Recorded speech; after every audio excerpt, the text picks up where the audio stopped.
written argument as to Blakely factors within 1 week. The court will issue findings on the Blakely factors, the factual findings, 1 week after that.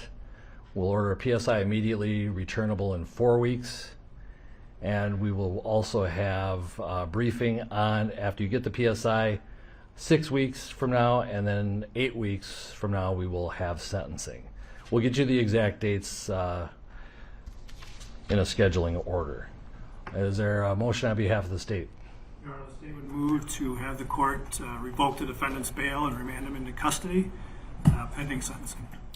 Bail is revoked, bond is discharged, and the defendant is remanded to the custody of the Hennepin County Sheriff.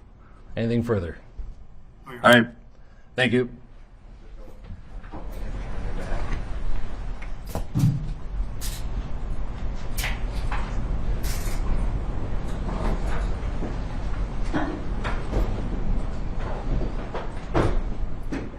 We're adjourned.